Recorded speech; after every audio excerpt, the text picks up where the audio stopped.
Pickaxe. Guys. Yeah. Hello. Oh, sorry, rather, let me start that again. Michael Johnson. Oh, hi, yes. Have you ever done a face or a bottom belch directly into the path of a stranger?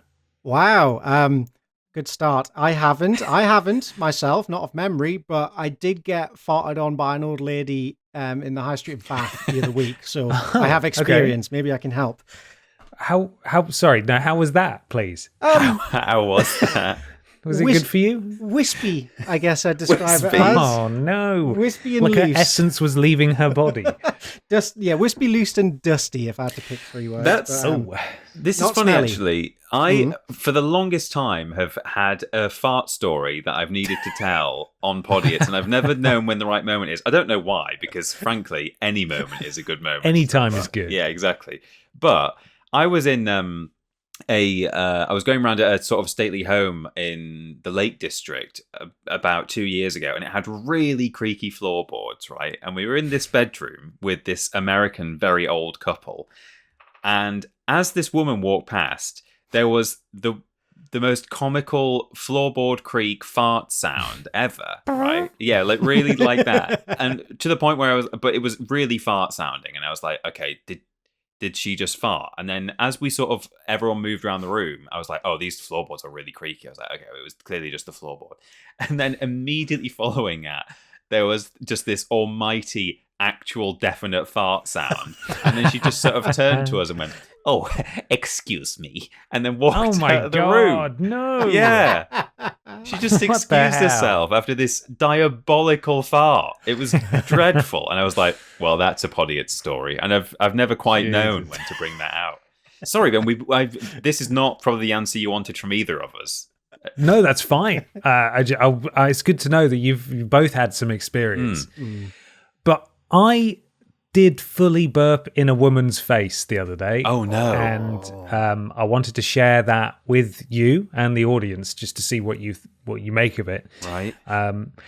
You know sometimes how, like, when you're walking down the street and you sort of like, I need to pass gas, but like not in an offensive way, but like just in a sort of subtle way. And you do that sort of like, you walk down the street and you sort of look to the left and you look to the right, just so you can sort of peer behind you out of your periphery, make sure there's no one really close. You do that? Is it just me? Yeah. Just check the coast is clear. Yeah, exactly.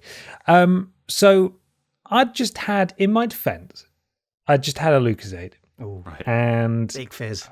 I was feeling a little belchy, and I thought, I'll have a belch. That's fine. I was not in a crowded area at all. I was on a pavement on the side of a main road next to a bus stop that had no one at it, and it was next to a field on the other side. So there's nothing around. There's no reason anyone should be nearby. So I did my little glance over one shoulder and over the other shoulder, and then another thing as well, right, that you do especially when you're potentially belching in public, or even just like, passing a little subtle, like sort of, oh, excuse me, just a little sort of under my breath burp there.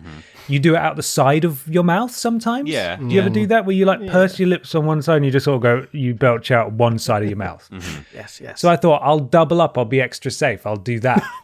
And so I did my little look around, and then I did a little belch, and at that exact split second, a jogger whizzed past me. And so not only did I belch next to this person, I actively belched by pursing my lips directly into the face of this jogger as she went past. Was it like an audible? Because sometimes you sort of breathe loudly outside of, you sort of go, well, you won't even hear it through noise cancellation, but it's a sort of a, Yeah. It was audible. No. She wasn't wearing headphones. Oh. It smelled like Lucozade, and the only thing I could do was just laugh, because I was like, what were the chances of that happening? No one was there a second ago, and then a jogger just fucking sprinted directly into the burp path. I hope you. It was unbelievable. Oh, please excuse me. Excuse me. It's like, this pavement's really creaky, isn't it? We should council out to have a look at this. It isn't right. So yeah, I did a Lucozade burp on a lady runner, and I felt bad. Oh no! But it was funny though. I didn't know what else to do. She was gone. She was off in the distance. But she's gonna have an anecdote now. She's like, you never guess. Some guy just fucking burped in my face. It was disgusting. And like, I hate living here. No one's got any manners. Mm-hmm. Oh God. Awful. Are you doing okay? Like, this isn't taking over your life, is it? I don't want you to wrap yourself with guilt. It's not one of those things where I keep myself up at night torturing myself over it. It wasn't an awkward encounter at all. It would have been way worse if she'd stopped and gone, what the fuck is wrong with you? Why did you do that? But no, she was like, it was over in the blink of an eye. All I could do was laugh. I went home and I told my girlfriend, and now I'm telling you. And that's it. I think it's a funny story, and it's not keeping me up at night. It's fine. Okay. Good. That's good to know. Yeah.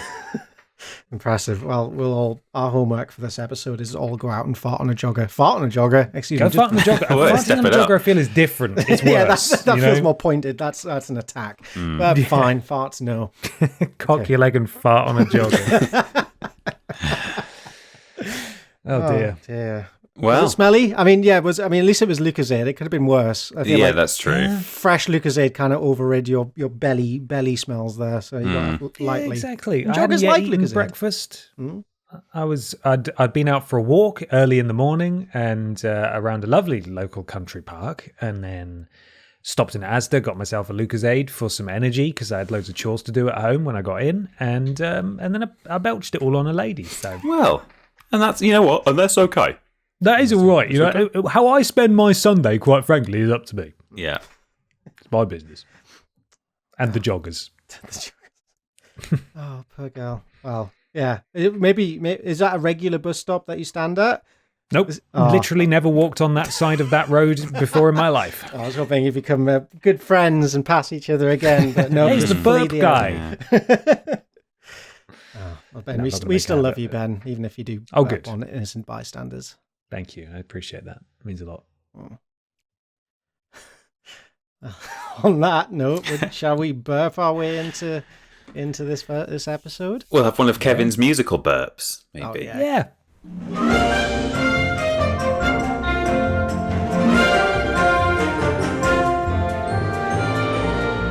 Hello, everybody, and welcome to Podiots, the official Vidiots podcast. It's a conversational podcast where we take some questions from you at home and obey the law of the 3 R's, where everybody brings a thing along to talk about. I'm Ben. I'm Peter.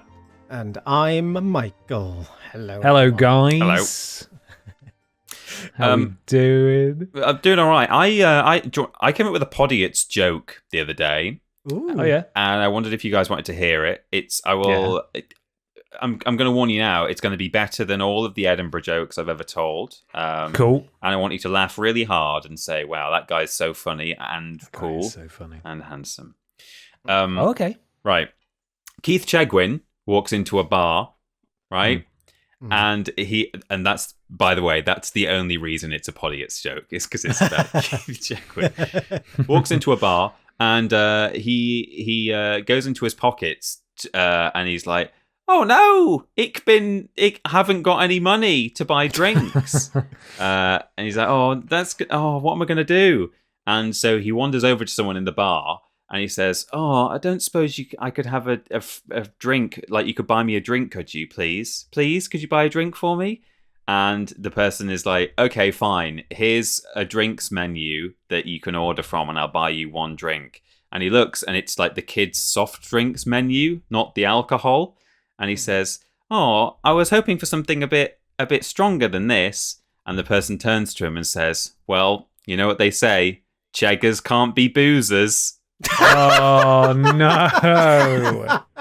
That's good. Yay. Well, that is the kind of joke that only a hilarious and handsome man could come up with. Absolutely. Yeah. And one hell of a winding tale to get us to the We got there eventually, didn't we? A lot of superfluous detail. It was great. That was really good. Thank you for bringing that. You're welcome. That was your thing, I assume. That's it. I've done it now. Yeah. That was what we needed. Crafting the joke. Incredible. I mean, it's nice we can keep Chegger's good name alive through the medium of telling jokes in a podcast. So Yeah. we just extended Chegger's presence in the world a little bit more. We have. As long as we don't forget him, he will never die. Yeah. But he did die, so... Oh, yeah, he did, didn't he? I forgot he died. He did actually die, yeah. He's dead. It's been dead. Not alive. Mikey, how you doing, man? What's going on? I'm good. I'm fantastic. Yeah, good. Had a nice couple of days in the countryside, exploring the hills. And then came crashing back. 4-day weekends, lovely, but yeah, as a rare treat, they always mess you up. It's terrible. I gotta get back into the routine, slowly become a functioning human again. But it's all fine. It's all good. How you doing, Ben?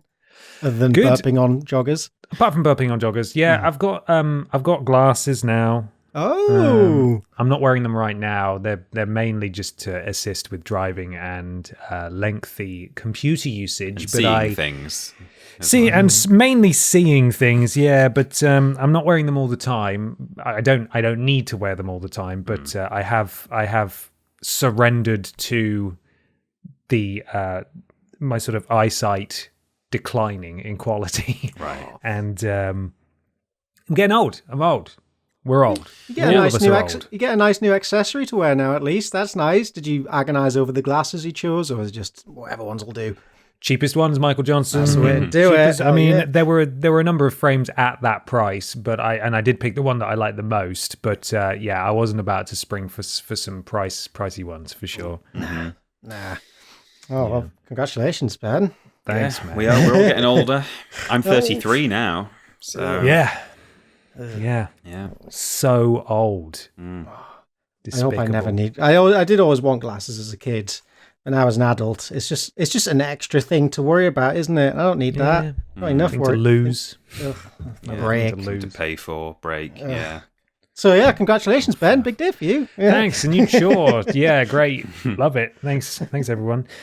We should follow up before we move on to Pod Squad. How would you feel about following up on the tattoo situation? The tat appeal. The tat appeal, yes. So this is hang on. I've got a cat now lying on top of me. We've got some comments together from the last episode of Podiots, where we were, of course, talking about Louis' request to choose him a Podiots relevant tattoo that could be no bigger than sort of the palm of one's hand, because it couldn't be too big. We suggested various options, and we also asked that the listeners suggested some as well, or said what they thought was best. You guys, do you have them in front of you there? Yes, I do. Yes. The first one we got here is from Lemon Seamus 7418. They said to gather an array of suggestions and do a bracket/tournament on one of the final episodes to decide. Wow. We quite good, make a spectacle of it. Yeah. Crispy Demon Duck suggests just Podiots presents this tattoo. I think just the words, I guess, which is fun. Me and Mikey aren't working from the same notes, by the way. We're just freestyle. Clearly you're not. I'm looking at them too now. I'm like, where's Mikey reading from? 86 Wezzer 88 said for the tattoo idea, it'd be funny if it was the McNuggies grimace, which I'd forgotten about that. That'd be a pretty good one. On the buttock. On the buttock, yeah. On the buttock, yeah. We have also got tattoo of garlic and chips, surely. I guess that just means Michael Jugson's face. Or maybe some chips with garlic on them. I don't know. Some chips with some mysterious white gunk on them. Yeah. That was, I should say, that was Rob Colburn. J Dizzle Power says, I'd be down to get a meat face tattoo for sure. So that's another suggestion.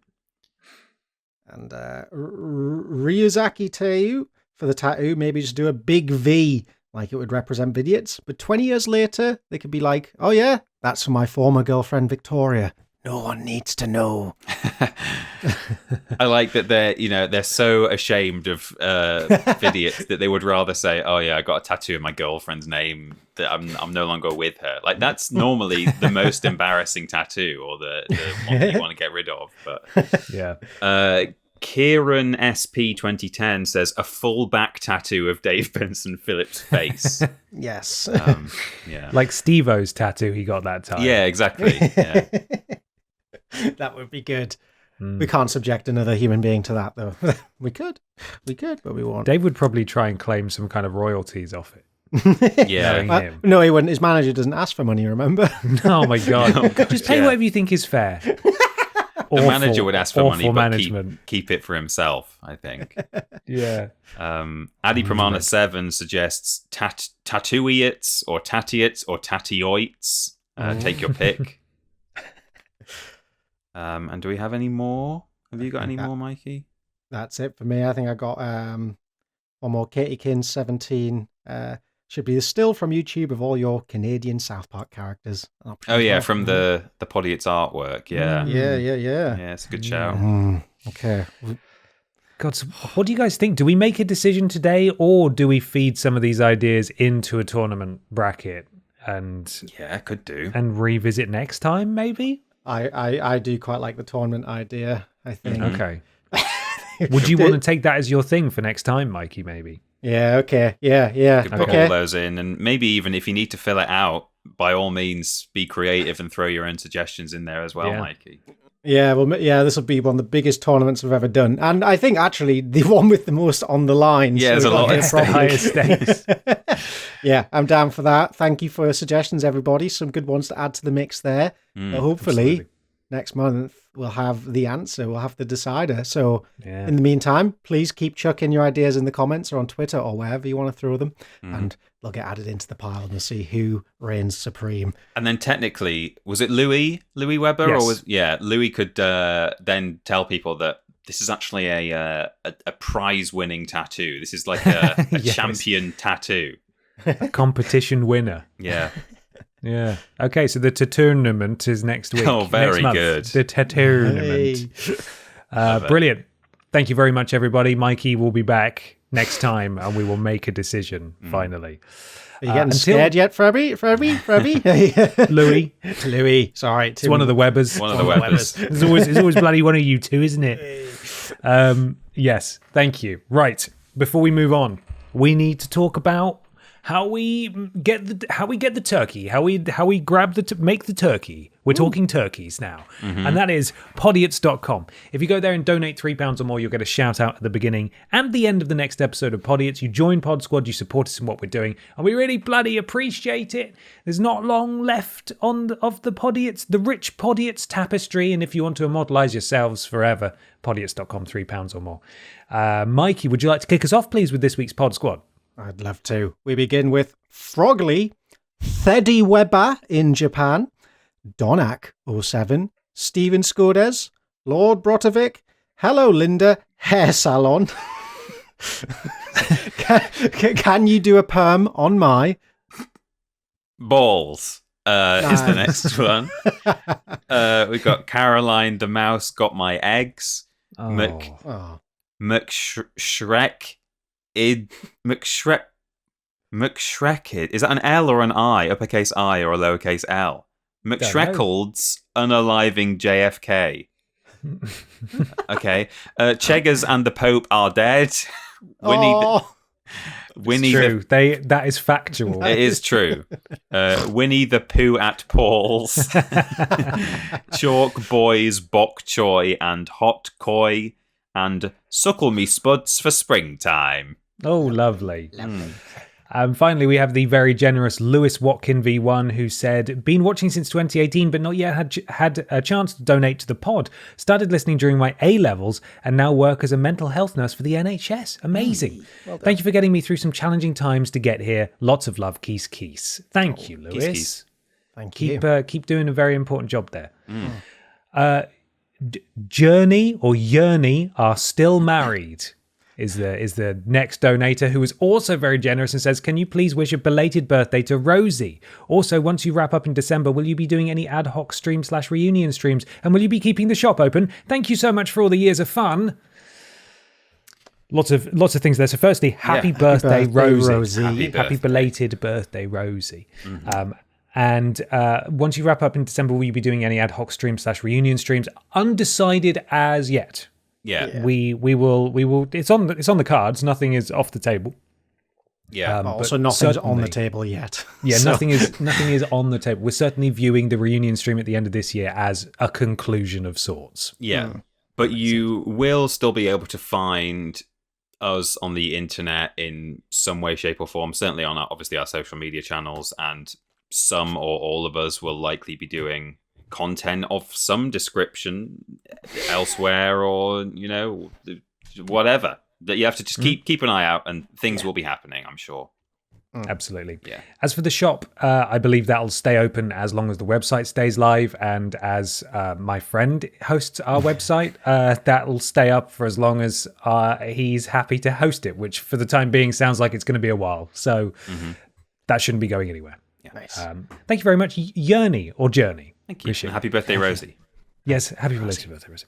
We've also got Catty Karen, the very generous what the fucking hell? How have you written that? One One and done. Lurker will miss you. It's written in camel case, but Yeah. every other letter, like the SpongeBob meme, is capitalized, so it's almost impossible to tell where one word ends and the other begins.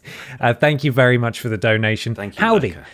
I don't know when/how I found y'all. I never watched Vidiots, but somehow found Podiots. I never supported in the past because money's tight, but I wanted to give a sincere thank you for all you've been and done. Wish you the best, and thank you again. Hey, hey. Thank you, hey, hey. That's hey, really hey. kind. Thank you. That's really One of the kind. rare Thank you. examples of someone who didn't watch Vidiots. Finding Yeah. Podiots. We like when these people exist. They stumble upon us afterwards in isolation of everything. So And stick welcome, around welcome. and give money. I mean, you Yes. must have done Yeah, something well, yeah. right over the past few years. Thank you very much.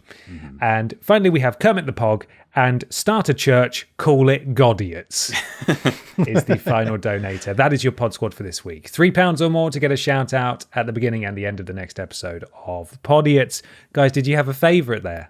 I was taken by surprise that someone not only referenced the time I rang a hair salon and asked for a perm on my balls, but that they remembered it was called Linda's Hair Salon.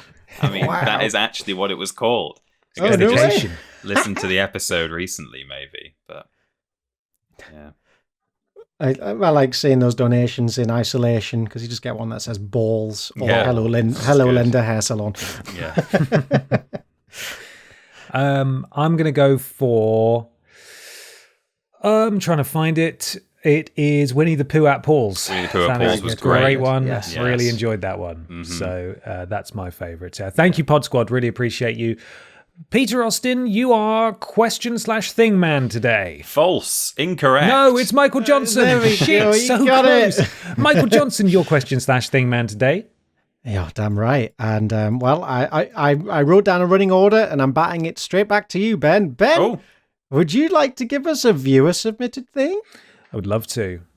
So this viewer submitted thing, let me just double check the credit here. It comes from Connor Bennett at cbennett_12 on Twitter. And the headline reads as follows. It's from the New York Post, which I think is a bit of a rag. But here we go. Hormonal hawk terrorizes bold men for weeks in English village before it's finally captured. men plural or man? Men plural. Men plural. Oh, God. Yeah. God, it's auto playing a horrible. Yeah, what is Yeah. that? Is that like it's- this is the talking because Mikey's sent the news the things out to us. There's speaking of just how shit this website is, it's playing a video called Alien-like sea creatures keep washing up on beaches - weird but true. Oh, my God. That is not Horrible. true, but it is weird. yes.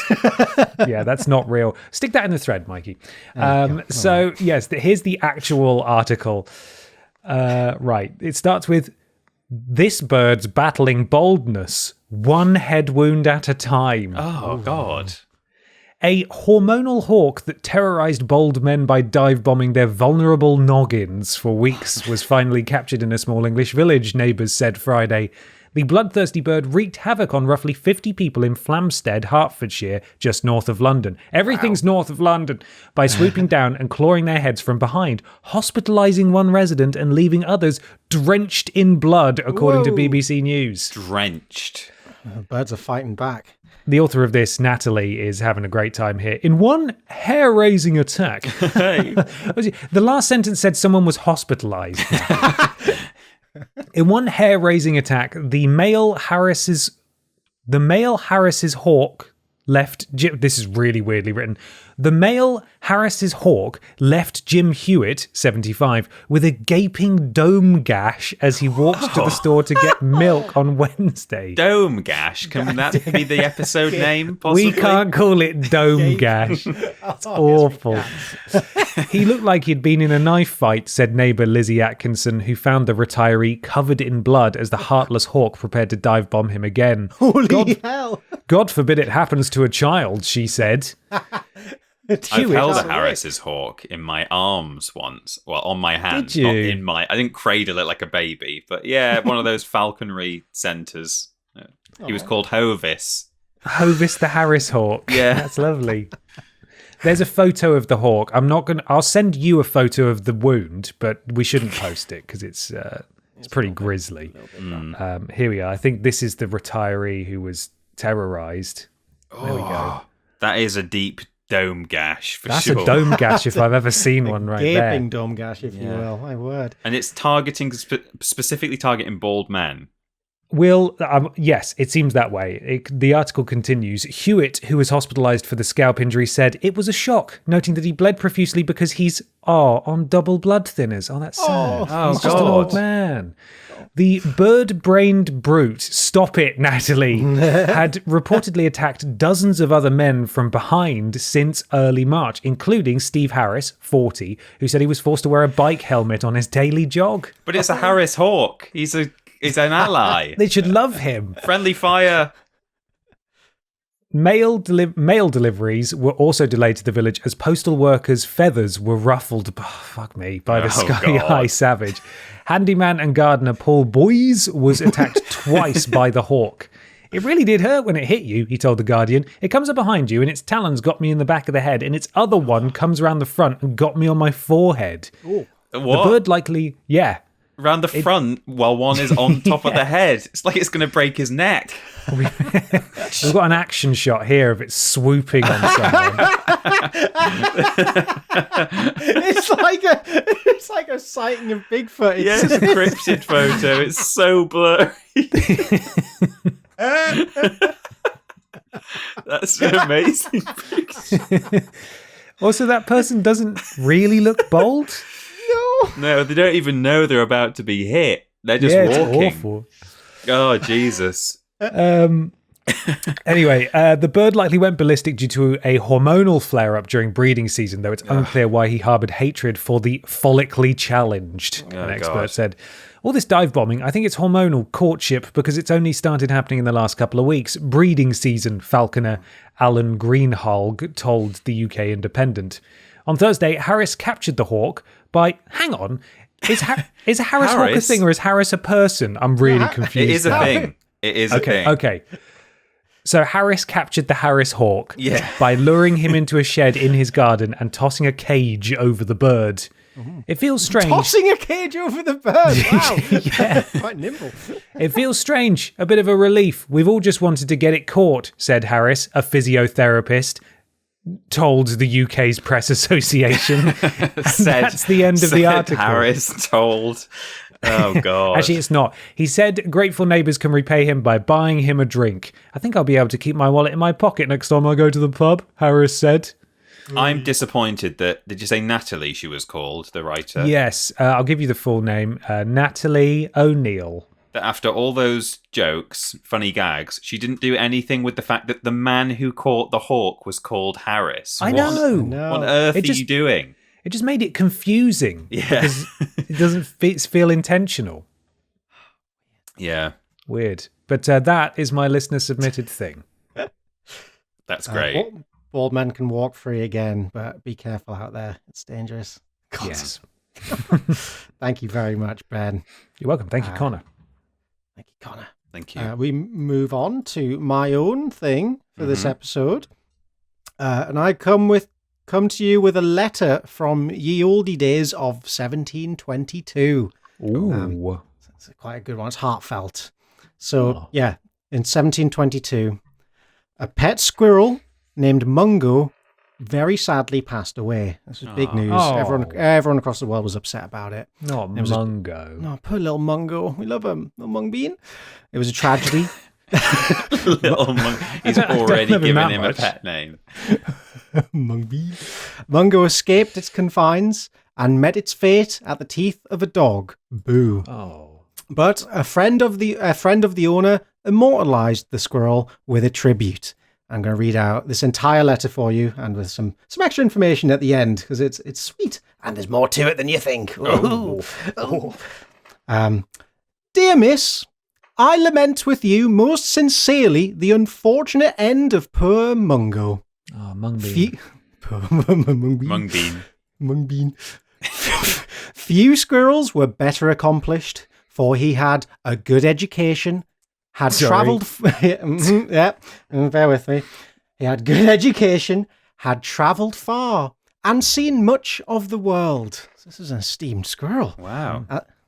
As he had the honour of being for his virtues your favourite, he should not go like common scugs without an elegy or an epitaph. Turns out Scuggs is well, actually no, I've got the exact explanation here. So the person who wrote this letter also wrote a different letter at a different time where they mentioned Scuggs. I did my research. And they wrote that Scuggs is the name by which all squirrels are called here, as all cats are called Puss. So, like the default name for squirrels is Scuggs, like it is for cats. Scuggs. Next time in a park, try that. How interesting. So, that's the intro. The send off he gave this bird. Alas, Squirrel. poor Mungo. Squirrel, right? Squirrel. What did I just say? Bird. You're a Natalie O'Neill. Come on. Yeah. Harris. Alas, poor Mungo, happy wert thou. Hadst thou known thy own felicity, remote from the fierce bald eagle, tyrant of thy native woods, thou hadst naught to fear from his piercing talons. Very appropriate, actually. Yeah. This is one creature that wasn't killed by a hawk. Nor from the murdering gun of the thoughtless sportsman. Safe in thy wired castle, but discontented thou wouldst have more freedom. Too soon, alas, did thou obtain it, and wandering fell by the merciless fangs of wanton cruel ranger. No, it's not wonton, that's the food. Wanton cruel ranger. Wontons. Cruel ranger. Learn hence, ye who blindly wish more liberty, whether subjects, sons, squirrels, or daughters, that apparent restraint may be real protection, yielding peace, plenty, and security. And he has a little addendum at the end. You see how much more decent and proper this broken style, interrupted as it were with sighs, is for the occasion, than if one were to say, by way of an epitaph, here Scug lies snug, as a bug in a rug. Oh, It's basically saying, like, well, he's saying this is shit. What he's written above, that's more like it. You want a proper send-off. Yeah. And yet, perhaps there are people in the world so little feeling as to think that would be a good enough epitaph for our poor Mungo. Oh, so he's having a go at you there. He's digging into you. You think that's good enough? yeah. And he finishes off the letter. If you wish it, I shall procure. I shall procure another to succeed him. But perhaps you will now choose some other amusement. Remember me respectfully to all the Torngood family, and believe me ever, your affectionate friend, Benjamin Franklin. Oh, this fucking weirdo again. That's why he was such an educated squirrel. This little freak. So this was a pet squirrel that Benjamin Franklin bought for a friend who lived in the UK, and had this squirrel shipped over the ocean on a boat and had them arrive at their house to be their beloved pet. Unfortunately, yes, it did meet its demise sooner than was expected. But Franklin did come through good. He did find another squirrel, and the next one apparently lived to a ripe old age of at least 6 years old. Don't have the name for the new squirrel, though. Maybe it was just Mungo again. They just kept with the name. In another letter that Franklin wrote about, I think he just mentioned this offhandedly in the midst of another letter to his family, but he wanted to, keep them up to date on how his hunt for a new squirrel was going. And he said, "It's a very fine one. I have had very bad luck with them. One killed and another run away. Although they were bred up tame, I have not a cage, as I don't know where the man lives that makes them." Well, that'll do it. If that you was don't know where the man lives. practically Butterfield-esque, that. Yeah. It I was. would have had one made, but I don't know where the man lives. Who makes them? Yeah. So that's the Benjamin Franklin half of this piece. So yeah, that was just I thought it was quite a funny little thing. Like, yeah, it's nice to have. I mean, Benjamin Franklin's always been my greatest love of presidential letter writers, and once again he comes through strong. But you may think it's a bit weird for people to be getting so upset over a pet squirrel. But as it turns out, back in those days, squirrels were actually a very, very popular choice of pet for the well-to-do in society. So yeah, when this was written in like the 18th century, squirrels were fixtures in American homes, especially for children. Which, I don't know, is this something about like just giving a child a pet squirrel and going, there you go, have fun? Seems a little bit weird, but different time, eh? Yeah. But by the 1700s, a golden era of squirrel ownership was in full swing. Squirrels were sold in markets and found in the homes of wealthy urban families, and portraits of well-to-do children holding reserved, polite, upper-class squirrel attached to a gold chain leash were proudly displayed. So yeah, there's some old paintings. I guess people get their portraits done with their pets, and so there's a few early documented sightings of squirrels being kept as pets. Different kinds of squirrels as well, even like flying squirrels, the cute little ones that like have body wings. Yeah. Yeah, Ben's posted a little picture of one on a gold chain, a painted one. Oh, there you go. Yeah, that's what him. Comes up when you Google Mungo the squirrel, but it may just be what am I trying to say? Misattributed. It might not actually be Mungo that one, but yeah. I like to think that's Mungo. That's what Mungo would have roughly looked like. Squirrel with a chain around him. Most pet squirrels were American grey ones, though red squirrels and flying squirrels were also around, enchanting the country with their devil-may-care attitudes and fluffy bodies. By the 19th century, a canon of squirrel care literature emerged for the enthusiast. In the 1851 book, Domestic Pets, Their Habits and Management, Jane Loudon writes more about squirrels as pets than she does rabbits. So, take that as you will, beating out rabbits for popularity at least. Yeah. And devotes an entire chapter to the beautiful little creature, very agile and graceful in its movements. Squirrels may be taught to jump from one hand to another to search for a hidden nut. Hidden nut. And it soon knows its name and the person who feeds it.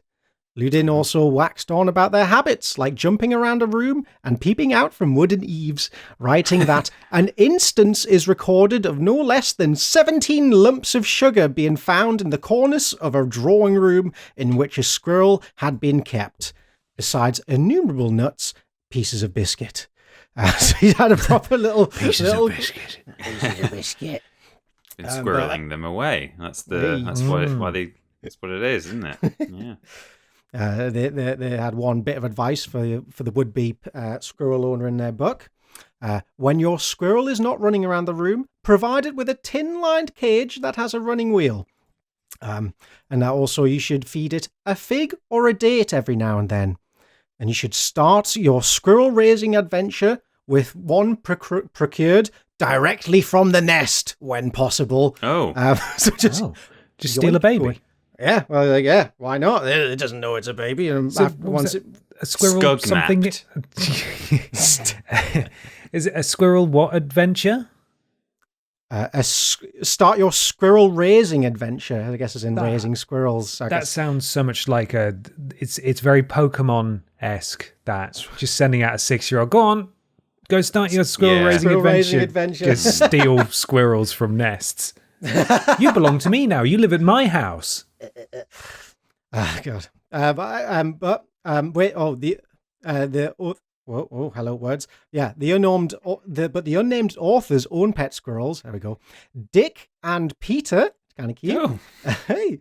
These squirrels had the freedom of his bedroom and plenty of nuts to store away. And he said, "Let your pet squirrels crack their own nuts, my young squirrel fanciers." Go forth and let your squirrels crack their own nuts. But yeah, they kind of enjoyed a good stint of popularity until about the early 1900s, where it started waning a little bit. Despite their owners' best attempts at taming the animals, they're still, after all, wild animals. And as time wore on, squirrels were increasingly viewed as pests. And by the 1910s, squirrels became so despised in California that the state issued a widespread public attack on the once adored creatures. And then basically throughout the rest of the 1900s, slowly this became more and more ostracized, more and more disliked, less welcome in the home, and more kept to their parks, which, to be fair, makes sense on account of their finicky diet, their space requirements, and their scratchy claws, it says here. Ooh, be careful of the scratchy claws. But yeah, none of this, of course, will deter the most determined squirrel owner, because if you want one, you'll grab into that nest and you'll grab one for yourself. For example, Bob Ross had his own baby pet squirrel named Peapod. Oh, Peapod. Peapod. Have you ever seen this before? It's very, very cute. Bob Ross Peapod. Where is he? Oh, he's a baby. I don't know how. Admittedly, I've never watched the TV show, but I hope this squirrel made Bless him. It's a tiny baby drinking from a bottle, which is exceptionally very sweet. cute. Mm-hmm. So, yeah, that squirrel would never hurt anyone. But yeah, and now in the modern day, I guess we still have squirrel owners, but now the more Instagram focused, I think. If you got a pet squirrel, you put that thing all over the internet.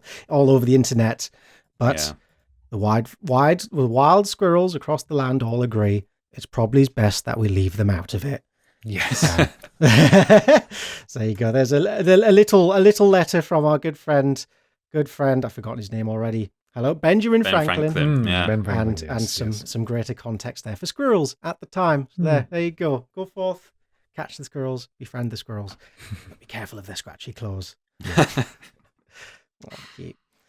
There you go. But I do still like his jokey epitaph. The here scug lies snug as a bug in a rug. That's the winner. Short and sweet. And there you go. That's my thing. That's Incredible. wonderful, Mikey. Thank you, Mikey. I didn't know that. Didn't know they were. No, they I were didn't pets. know that.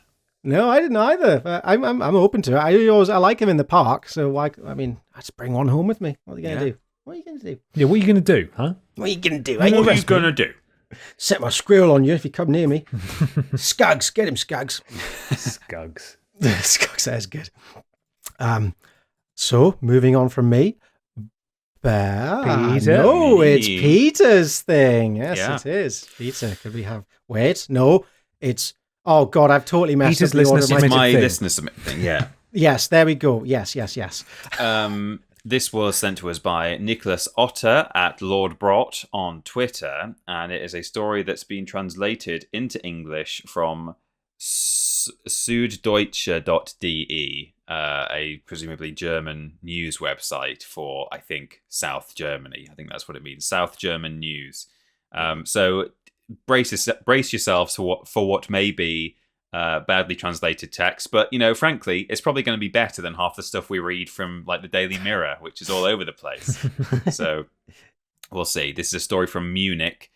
Dog Urax should pay broadcasting fees is the headline. Okay. In a letter from the ARD and ZDF subscription service, sorry, that's me messing up there. A letter from the ARD and ZDF subscription service has caused consternation in Munich. The question arises as to how the fee collectors could have tracked down the hunting dog Urax vom Paradis, or Paradis. That's his full name, apparently. He's got a surname. Many dogs enjoy watching movies. Videos on social media are a testament to this. Not so Urax, the dog nicknamed From Paradise. Oh, all right, okay, so it is from Paradise is what his name means. Or maybe he does. In any case, the male hunting dog recently received a letter about paying broadcasting fees, according to his owner, Jutta Zedelmeier.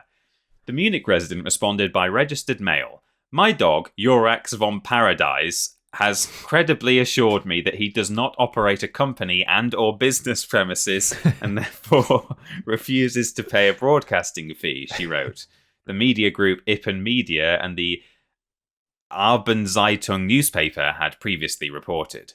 According to Zedelmeier, that's the lady, the ARD-ZDF Deutschland Radio Contribution Service discovered Jurax through the website she set up for the Hungarian Vizsla dog when he was still a stud dog. Ah.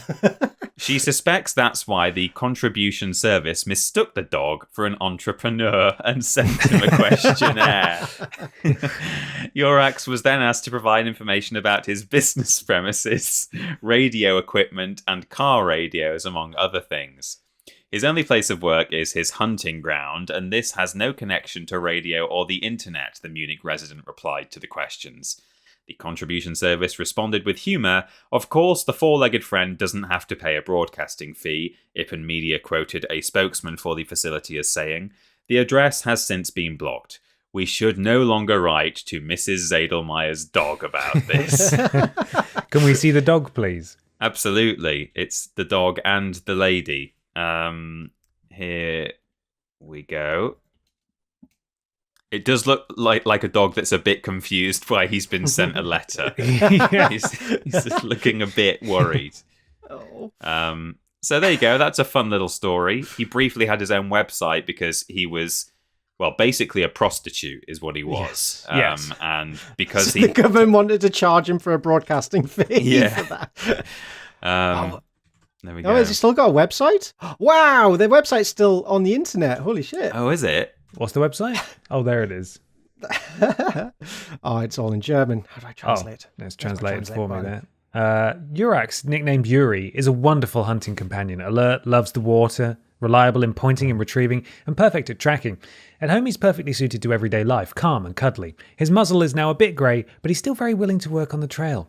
He can learn everything about Jurax vom Paradis, called Yuri, we know, his upbringing, his education/training, and the everyday life of Yuri and his sadly now deceased friend Eli, his new house, play and work buddy Aris, and his owner. Would you like to learn more about Hungarian Vizsla breed and breeding? We are, of course, also a member of the VUV, Association for Hungarian Pointing Dogs. That doesn't stand for that, does it? Should be the AFHPD. Wonder if there's... Do we know how much we can... What can we get him for? How much can we pay him to get him on Podiots? There's a great gallery. It's one of those images where you can't right-click and copy it, which is annoying. Don't want to steal these images. Oh, his whole life is from being baby to big dog. Oh, wow. So, wait. Oh, my God. Well, I guess they thought this was... I don't know how this... I didn't realize the government could just scan websites, and if it looked like this person owns a business, then they'll send you a bloody receipt. Yeah, I guess it's like the TV license, but... Yeah. That's a good gallery. Photo. Yeah. Yeah. Oh. That is good. There's videos of him hunting and pointing and all sorts. The caption of that one is "Pheasants in the bush" when he's pointing. That's great. Oh. Yeah, this is lovely. What a lovely boy. Yeah. Urax-vom-paradis.de if you need a stud dog. Maybe he's still in business. Yeah. Oh my God! There's a tab that says directions, and it just has a Google pin directly onto where he is. Please do not change that to Podiots Presents. Why would you even say that? They'll do it now. Podiots Presents Jurax vom Paradis. Fuck's sake. Oh, dear. Well, screw it. Why not? This is our last year. We can deface Google all we want. What are they going to do? Cancel us? If a deer jumps into the blackberry bushes after being shot, Yuri will reliably find the killed game. Tracking down injured game in other areas after a shot or car accident will also be carried out reliably. Wow. Oh my God. That's a reliable dog right there. Yeah. Trust that dog. Well, there we go. Thank you for sending that, Lord Brotovich. That was great. Thank you very much, Mr. Brotovich. Next, we move on to me. No, And Yes. my thing. You and your thing. I have messed up my list. I've somehow made this. You said you had a running order, Michael. It doesn't help if I've done the running order wrong, does it? There's 6 things. It's What did I do? Anyway, yeah, we'll keep going. Yeah, you're right. It's you, Ben. Let's go. Okay. I don't even know how to fix my list.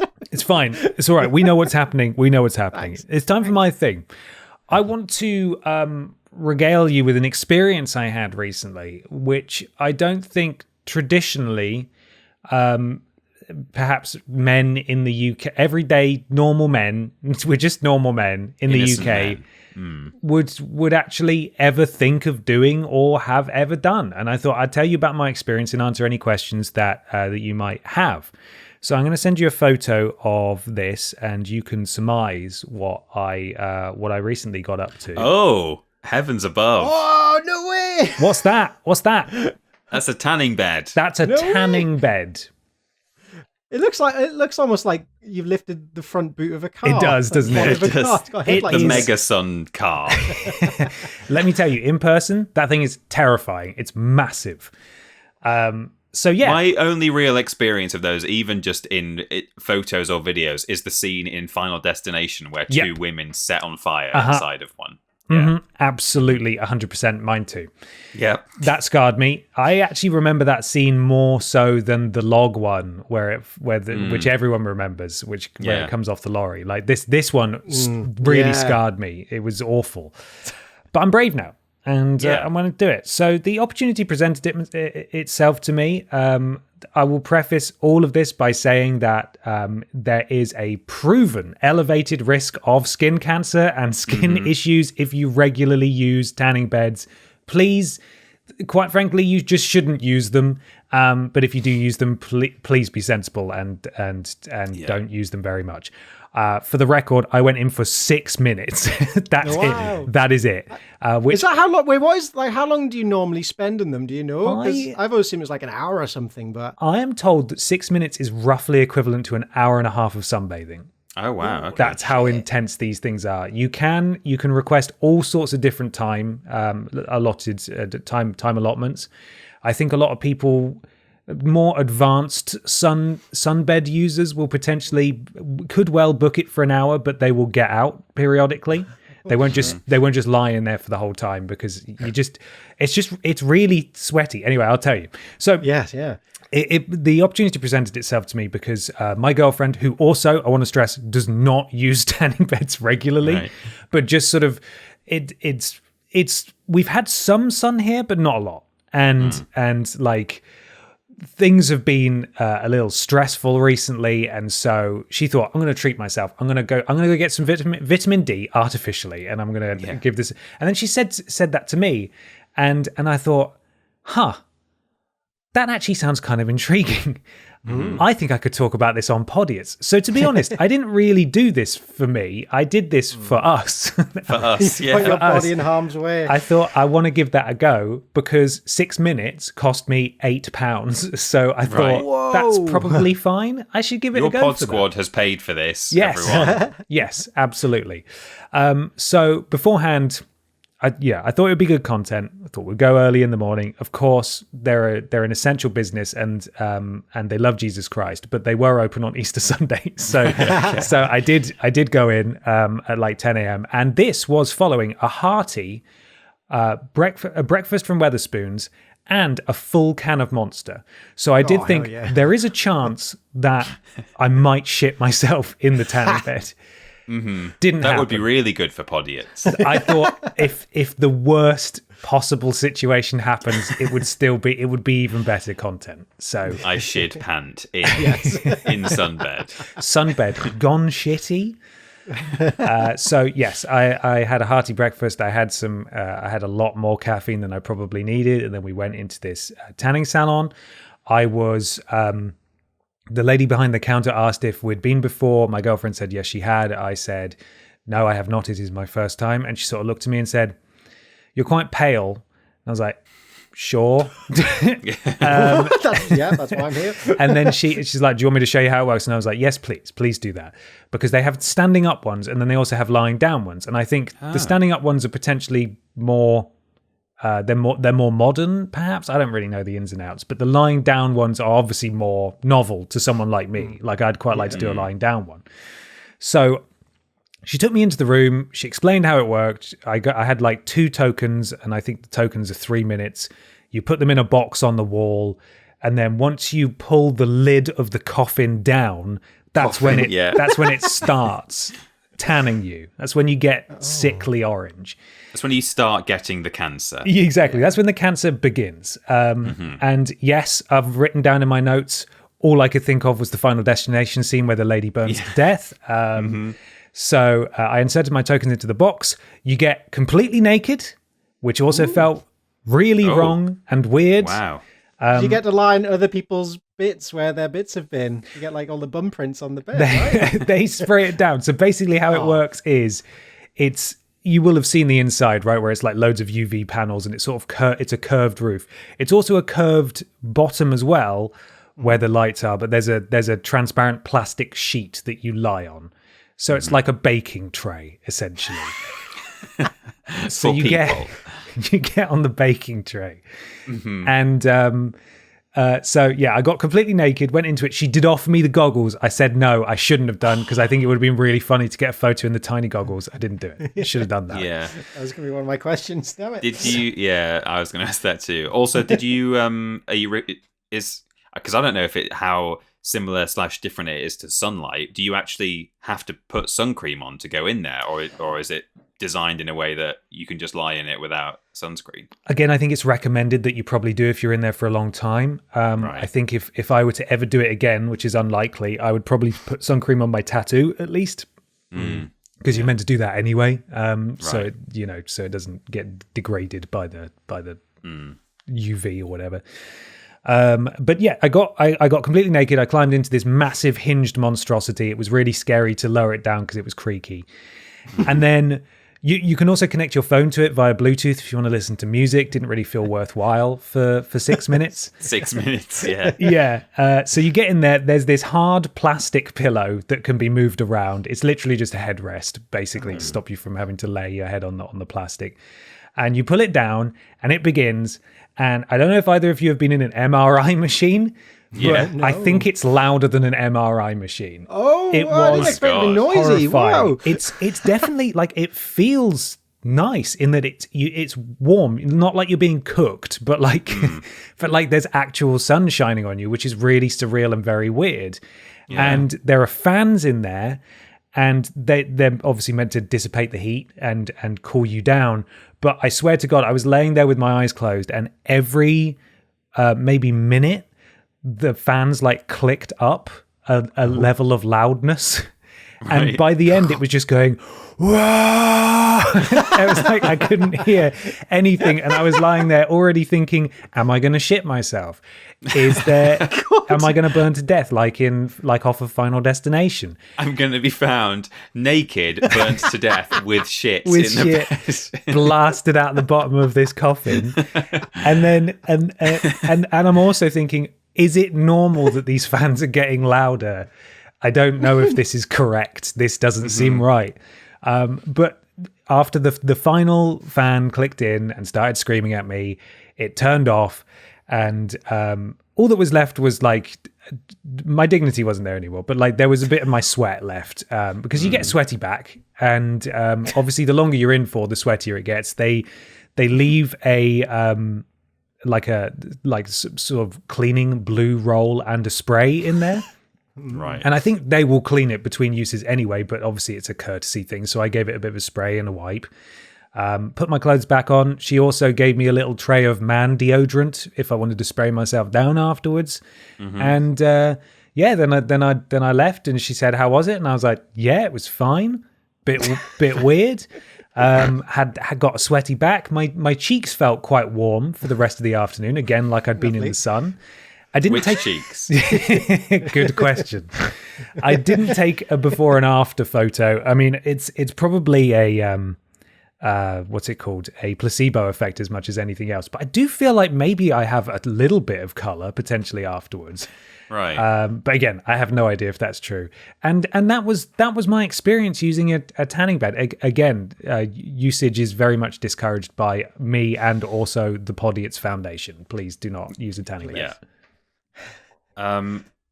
I was going to ask, what question was I going to? Oh yeah, you say it was noisy. Are you just referring to the fans, or does the machine just make noise? Because I would assume that at most it just sort of hums like fluorescent light bulbs or something. But like a scanner. If it did, does it make a racket? If it did, I wasn't able to hear it honestly because of the fans. Right, just the fans were the noisy thing. Yeah, right. The fans were literally directly, maybe like a few inches below my face, pointing at me, and then also pointing downwards towards the rest of my body.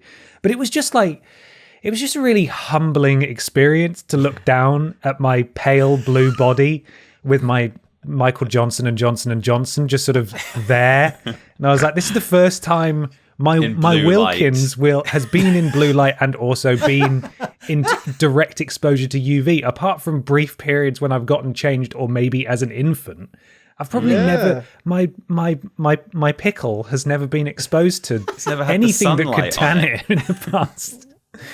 It's like a sort of chained slave in a dungeon or something, reaching into the light for the first time. I was looking down and I was like, I do get why a decent proportion of the world's population aren't into willies. Like I was looking at it that's really unflattering. This is a really unflattering thing that I'm looking at right now. So was your girlfriend in another room having hers done at the same time? Or? Yes. Yeah, she also went in for 6 minutes as well. So yeah, really fucking weird. I'm glad I did it though. It was interesting. So that's my thing. That's my story. If I die now, at least I got to tell my story, you know? Yeah. I am jealous. I've always wondered what they're like in there. I honestly didn't expect them to still, the machines to still look like that. Well, like you said, there's the new standing ones, but it is just a plastic box with some tube lights in it. Yeah. It feels with the power to give you skin cancer. How is this legal? I'm slightly concerned by the brand name Mega Sun. It's not very delicate, is it? No, it's not. It's not. Quite intense. I was really brave afterwards, and I texted my mum, who's a career health worker, and she said, I sent her the photo, and she said, "What the bloody hell are you doing then?" Which is for my mum is very serious. And then she essentially said, "Did you go in the skin cancer box that gives you skin cancer?" And I was like, "Yes, I did, but it was only for 6 minutes, and I thought it was a novel experience, and I'm not going to do it again. I promise, Mum." So yeah, I really do discourage people from doing it, but if you do, moderation, obviously. Yeah, your ringing endorsement is you came out and you could barely tell if you looked any different. Yeah. That's so the thing. basically you got in, risked skin cancer for almost no reward at all. Your Johnsons had a nice day out at least. They did. Yeah, and it felt nice by the sounds of it. Yeah, and it was also weird because the rooms, they were rooms, but you could tell it was just one big room that was separated by there was no, it was like a cubicle. In the sense that there was an above, the walls were just dividers, they didn't go all the way up to the ceiling. So they had doors on them with locks, but it wasn't an actual room per se. So I was like, I'm completely naked in here, and I know that there are there's a woman maybe 2 feet away from me, and it's just it's so weird. It's a very you're weird essentially all in the same room together, naked. Yeah. Were the staff there very tanned? I always picture as tanning salon people being luminous orange. See, that's a great question, and I did think about that as well, because the lady behind the counter was maybe in her 40s potentially. She wasn't overly tanned, but she looked a bit like maybe how you would imagine the typical expat to look like if they live in Tenerife, for example. Right. You can tell that they've seen a lot of sun, but she wasn't actively really tanned. Okay. Yeah. Well, next on the list, you got to try one of those deprivation tanks where you're just suspended in water. Yeah, that sounds awful. I think I'd lose my mind in there. I don't want that. Yeah, no cancer in those, but maybe panic attacks. Yes, So, yeah. Yeah, absolutely. Oh, Ben. Amazing. Well, maybe this is the beginning of a new adventure for you in becoming very bronze. But Yeah. Yeah, I'll die young, but God, I'll look good. You'll be going to turkey necks, getting those like dodgy turkey fillers teeth. and things. Yeah. Yeah, turkey teeth. Yeah. That's people get that to make their suntan look even stronger. White teeth, Yeah. bronze skin. Oh, that's a man. Excellent. Thank you very much, Ben. I'm actually very jealous. I want to have a go. You've not made it enticing or appealing at all, but I really want to have a go in the box. The hot box. Yeah. Thank you. Lovely. I think if I fixed my running order, we move back to me for my Yes. viewer submitted thing. Yes, Correct. well done. There we go. We rolled it back in. This is a Sky News article submitted by Jareth Button. Nope, not Jareth Button. Oh, God, no, I've done it again. Wait, there we go. The Ginger Ninja at Callum McAllist. And the headline reads, China hosts world first half marathon race between humans and robots. Okay. Oh no. Some 21 humanoid robots raced alongside thousands of runners around the 21-kilometer, 13-mile course in Beijing on Saturday. Ooh.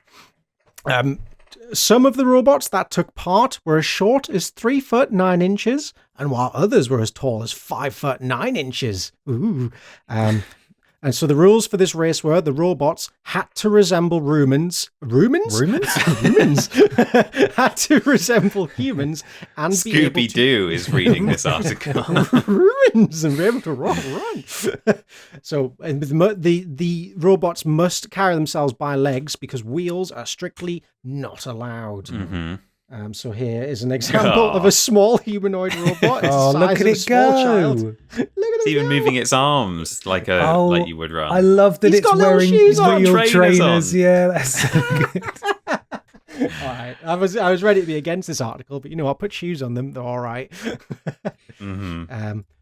The winning robot was Tiangong Ultra, which crossed the finishing line with a time of, to do 13 miles, 2 hours and 40 minutes, which is fine. I mean, it's impeccable that it made the entire 13 miles. I think that's the achievement, not the time. And so the human winner of the men's race had a time of 1 hour and 2 minutes. So like basically 2/3 slower, but hey, that's pretty good. That's pretty good.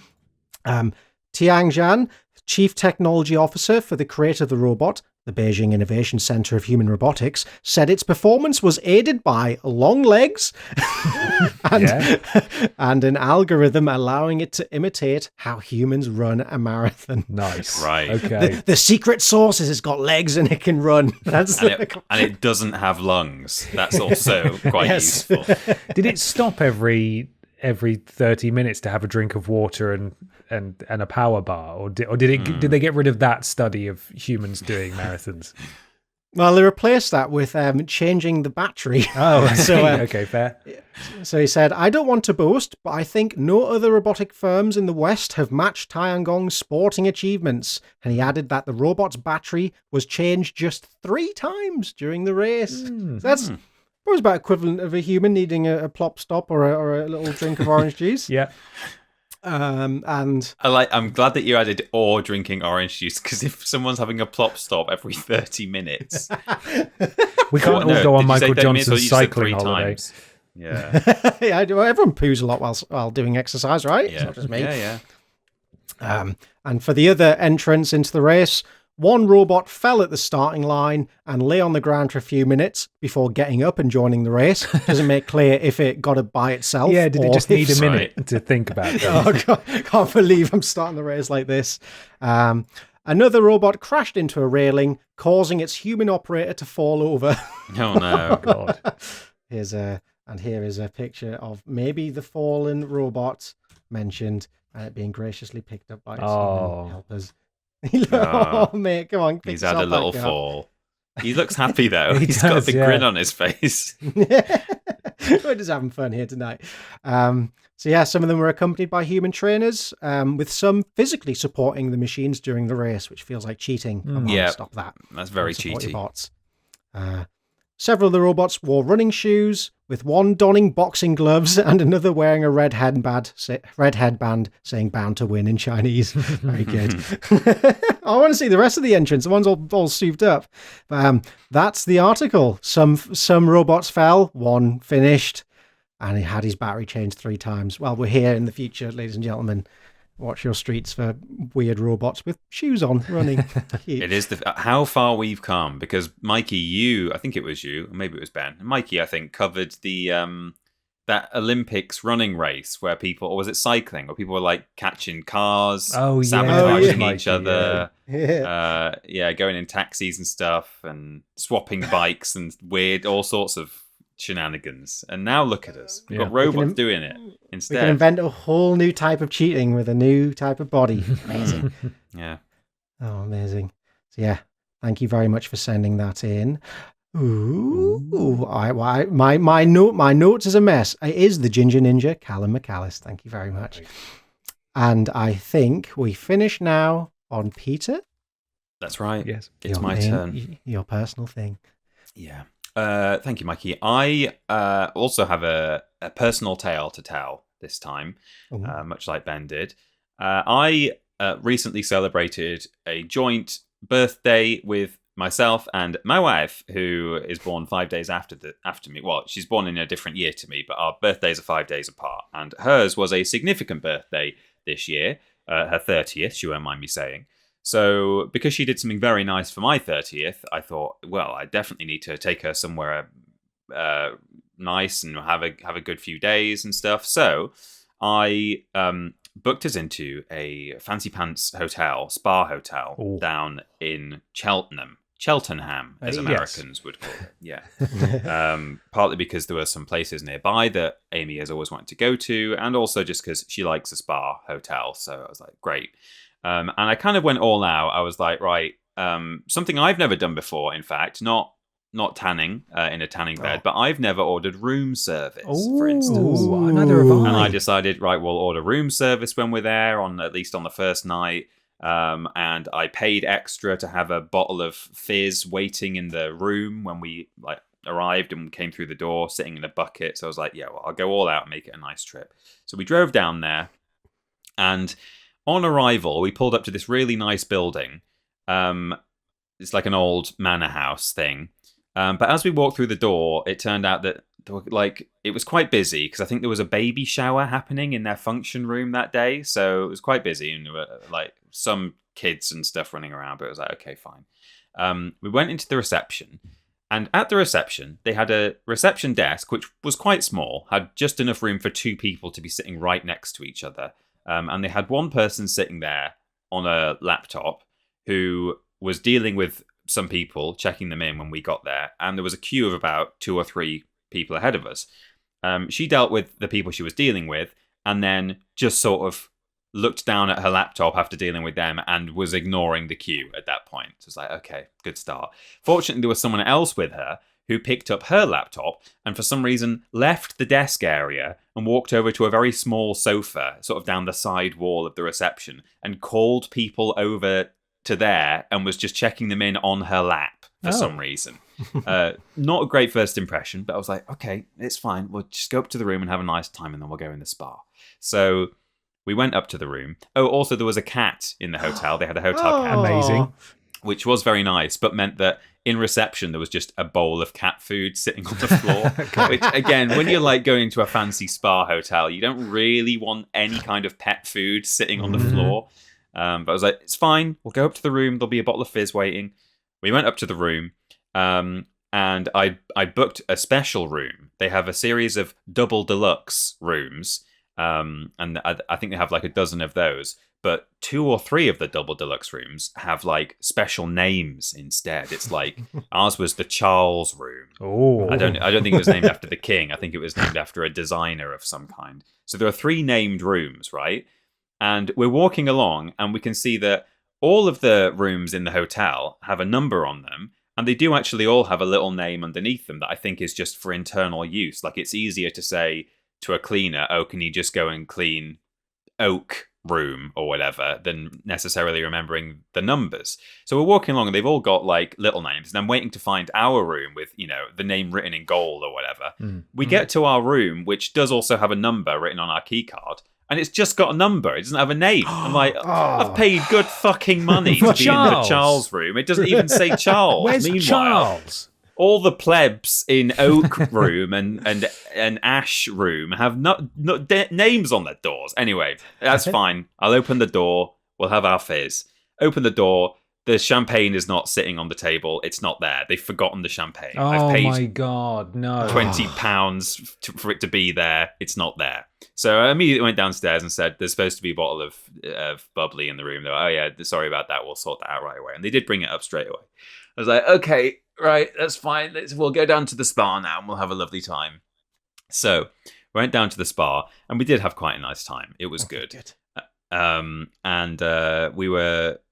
We'd very much started to unwind, relax, and we were in there for a few hours, and then we'd been traveling all day, so it was sort of getting into the evening time at that point, and we said, right, let's go up to the room, get our room service. How exciting. So we went up to our non-named room, into Charles. We popped the cork on the bottle of bubbly, and then we looked at the menu, and I ordered like a steak burger, and Amy ordered a chicken tikka burger. She thought, that sounds interesting. I'll get the chicken tikka burger. So I picked up the phone, I ordered our food, and after a little while, on the website, I was aware of this. So there's a thing called, if you've never got room service before, there's a thing called tray fee or tray charge or something, which is basically just they charge you money to bring it up to your room, which, all right, whatever. And on the website it said there is a £5 tray charge to get room service, which I'd accepted. Picked up the phone, ordered our 2 burgers, and just before I put the phone down, she said, oh, by the way, there's a tray charge of, I was like, yeah, that's fine, and she said, of £7. And then she said goodbye. I was like, oh, that's not what it says on the fucking website. Okay, fine, I'll pay £7, or I'll take it up with them afterwards and say it's not what it says on your website, whatever. Yeah. We waited a little while, and eventually there's a knock on the door, and a very nice man, Manuel was his name, comes in, which is not a name that you want when you're in a hotel, actually, if you've lived in the I thought UK. you were joking. No, yeah, he was called Manuel, yeah. Okay. Which, for context, for those who aren't aware, famous British sitcom in a very badly run hotel, and the porter is called Manuel. That's the joke. But Manuel actually came into our room. He was lovely, and he put down a tray with 2 great big cloches on top, the silver round things. I was like, oh, hell yeah. And he said, and I thought, am I going to have to tip him or something? Is that, I'm already paying £2 more than I thought to have it brought up here. But he just smiled and left the room. And at that point, I lifted the cloches, and much like in an episode of Fawlty Towers, actually, one of the dishes was correct. It was a burger. The other one was a salad. I was like, what the hell's this? I didn't order a salad. I realised that on the phone, I had quite clearly ordered a chicken tikka burger, and I'd been delivered a chicken Caesar salad. Oh my God. Oh, no. So I pick up the phone and I say, hey, there's been this issue. I made an order on the phone and I've been brought the wrong meal. And the woman doesn't say, sorry about that, I'll sort it out. She says, okay, that's no problem. I'll get that sorted. And I thought, it fucking is a problem, actually. I've had not very good first impression. Don't tell me it's not a problem. Anyway, she said, we'll get that sorted. That's how you get spit in your replacement meal. Yeah, well, exactly, yeah. Manuel comes up to the room to remove the chicken Caesar salad, and I ask him, would he kindly also take my burger downstairs to, stick it in the fucking microwave so that it's still warm when it arrives. Eventually, he comes back upstairs. Both of the... he puts the tray down, and he even says to me, would you like to check that it's okay before I leave the room? So I lift them both, and they are correct. Thank goodness. He walks out of the room. I bring the tray over to the bed. Amy has had a shower at this point and is in a dressing gown with a towel wrapped around her head. So Manuel probably felt very uncomfortable seeing her just lying there, looking very casual and comfortable in the bed. We put Netflix on the TV and we lift the thing off the food. We get our knife and fork. We start to cut a first bite or put a fork into a chip. And there's a knock at the door. And I'm like, "Oh, okay. I get out of bed. I walk over to the door, and in the corridor is an old balding man and a much younger man next to him. And the old balding man says, "Hi there, sorry, I'm Bob. I'm the maintenance manager from the hotel. We've currently got some issues with the water. Can I just come into your room and check the bathroom? We've got some problems." And I should have actually said, "Could you come back at a more convenient time?" But I didn't. I panicked in the moment and said, "Yep, sure, no worries. By all means, have at it." So he came into the room. They both looked at Amy, who's lying there on the bed with a towel wrapped around her head. And we've got food sitting there. And they were very apologetic. They really were. They wandered into the bathroom, and I said to him, and they were turning the shower on, and I could hear them talking about the hot water and the cold water. And I said, "If it's any use, if the information's any use to you, my wife's just had a shower and there was hot water." And he said, "Yeah, the issue we're actually having is that scalding hot water is running back into the cold feed, and people are stepping into showers and getting burned by hot water coming out of the cold." God. And I was like, "Oh, okay, all right. Well," and our shower was fine apparently. So then they left the room. We had our food. We ended the evening. We went to bed. I then woke up at about 1 a.m. And I was sort of woken. I could hear voices. And I was then aware that Amy wasn't in the bed next to me. It was 1 o'clock in the morning. The room was pitch black. And when I realized where the voices were coming from, I was like, okay, I know what's happened here. This has happened once before in a hotel. I've woken up because Amy is a lighter sleeper than me. She's been disturbed by people being inconsiderate, like talking really loudly, and she's got up and left the room to go and tell them to shut the fuck up. And her leaving the room is what's woken me up, not the people downstairs. So she's gone for like a minute or two, and I realise that she's got the key, so I can't leave the room because if I can't find her, I won't be able to get back in. So I thought I'll have to stay in here. So I'll wait until she's back. She comes back into the room, and she was like, unfucking believable. And I was like, "What?" And she said, "Right, can you hear all that noise?" And it had stopped at that point, but she said, "Did you hear all that talking?" And I said, "Yeah." And she said, "I've just been downstairs to find out which room it was coming from." She said, "I walked into the Oak Lounge or something, and it was 10 members of staff all just chatting to each other really loudly at 1 a.m. Jesus. I don't know why there were that many members of staff there at that time, but I think maybe they've been clearing up from this event that had been happening during the day. She said she'd walked in there in her pajamas, and they all just suddenly went silent and turned to her. And one guy eventually just went, "Can I help you, madam?" And she said, "You've just woken me up upstairs. What are you doing?" And they were really apologetic. And we went to sleep. Anyway, fortunately, the rest of the stay was spot on because the morning after, at breakfast time, we went down for breakfast. And then we said we wanted to speak to the manager of the hotel. And we basically sat for about 10 minutes just describing everything I've just told you about how dissatisfied we were that it was supposed to be a really nice trip, and the stuff wasn't there on arrival, and all right, you got me the bottle afterwards, but we didn't have the nice thing of you walk into the room, "Oh, that's nice, there's a bottle there," and all of that. And so they made sure that the rest of the trip was really, really good.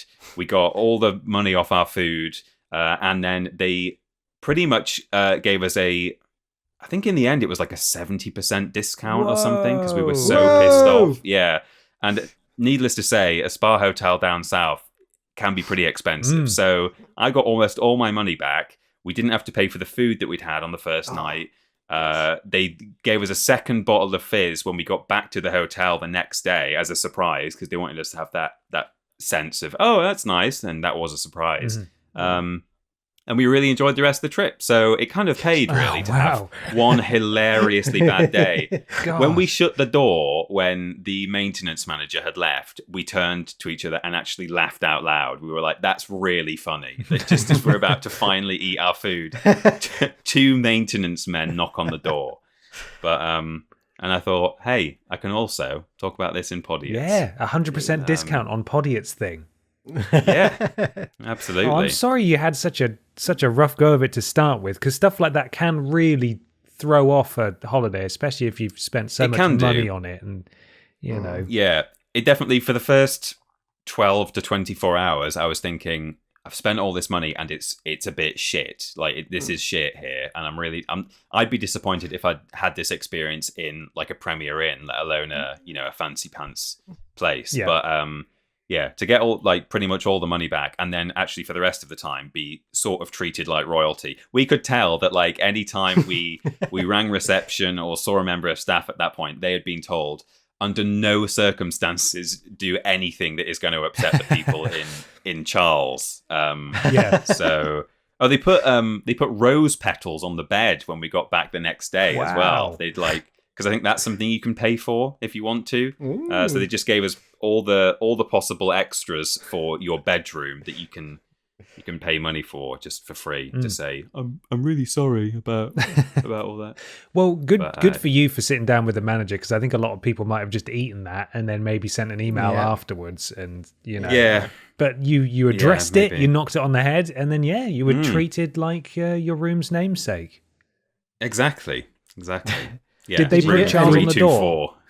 324. No, sadly not. I should have said. I didn't say. And that was one another thing I thing. didn't list. Oh, When I got to the room, it didn't even say Charles on there. there. No, needless to say, I did not complain about that. I mean, Amy was complaining. She was saying, we got in and like we were being checked in on someone's lap on the sofa almost, and I was saying, I wasn't even going to mention that because I was so pissed off about everything else. So we laid it on pretty thick, and I think that's why we got such a big discount.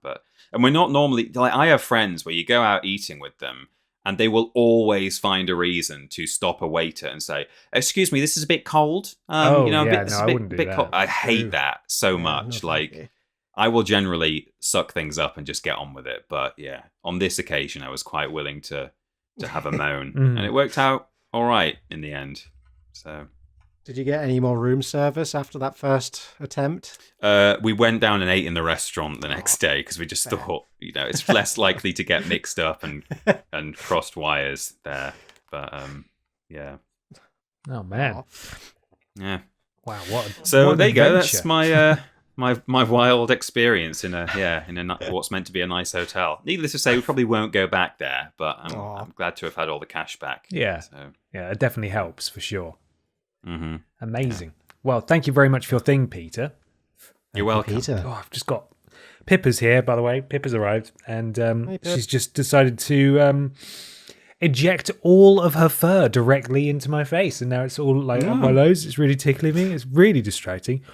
A little Lucasade burp. Yeah, it's really in your face. It's really unpleasant, actually. Yeah, hi, you're the worst.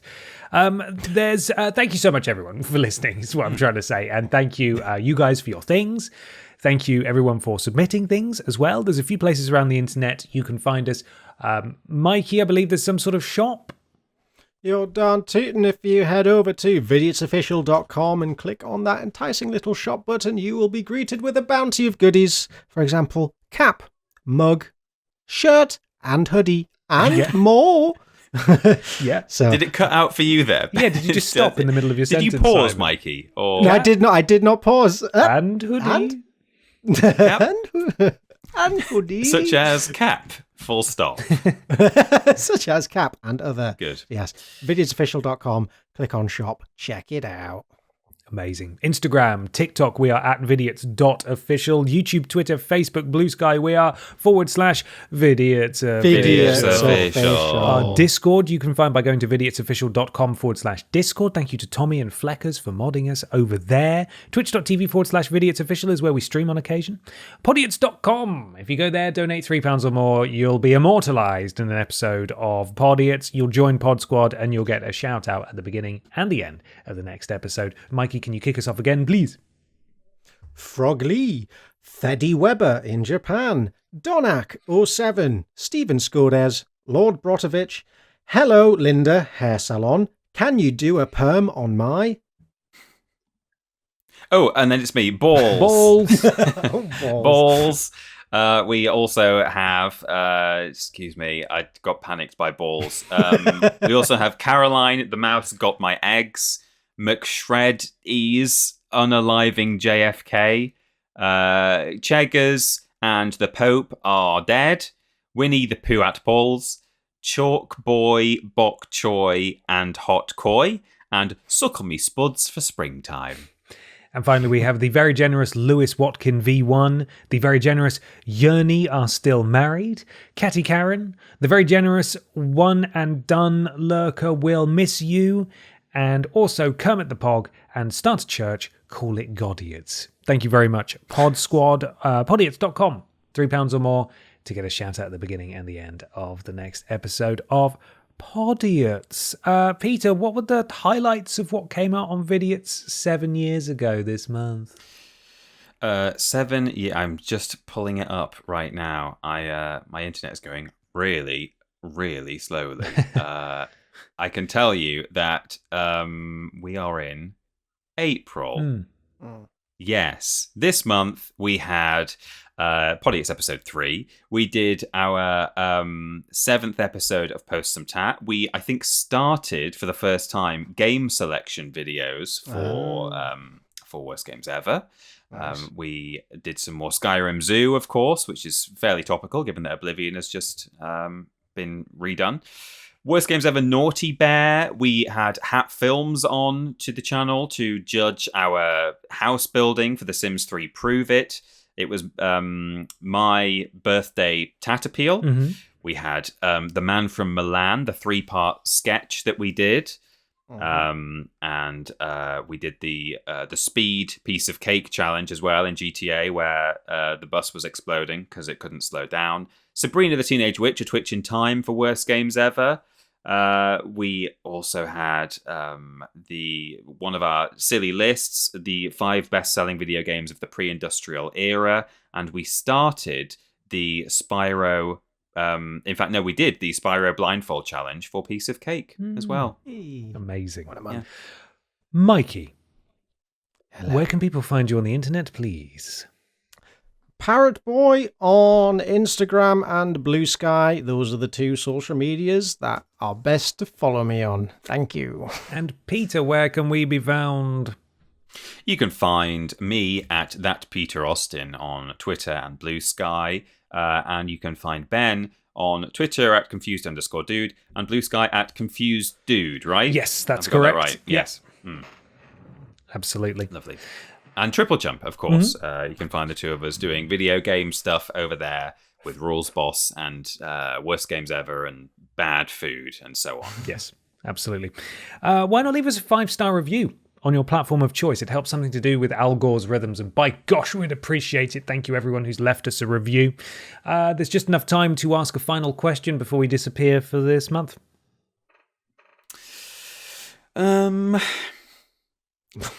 Have you ever farted on or burped at someone by accident in public? Yeah. Not just have you ever farted in public, but like, have you had a close encounter of the turd kind with someone? It's a good question. I was going to ask if anyone else as Johnson has seen UV light recently. Yeah. Okay. Yeah. Has your Johnson ever seen the sun? Yeah. That's a fair question. Yeah. You'd have to really think about it. Well, there we are. Thus concludes this episode. Thank you so much, everybody, for your support. We really appreciate you. We've still got 7 more magical episodes of Podiots for you, so do stick around, do keep supporting. We care about you all an awful lot, and we'll see you at the end of May, probably. At the end of May. Thanks so much for watching, everyone, /listening. See you next time.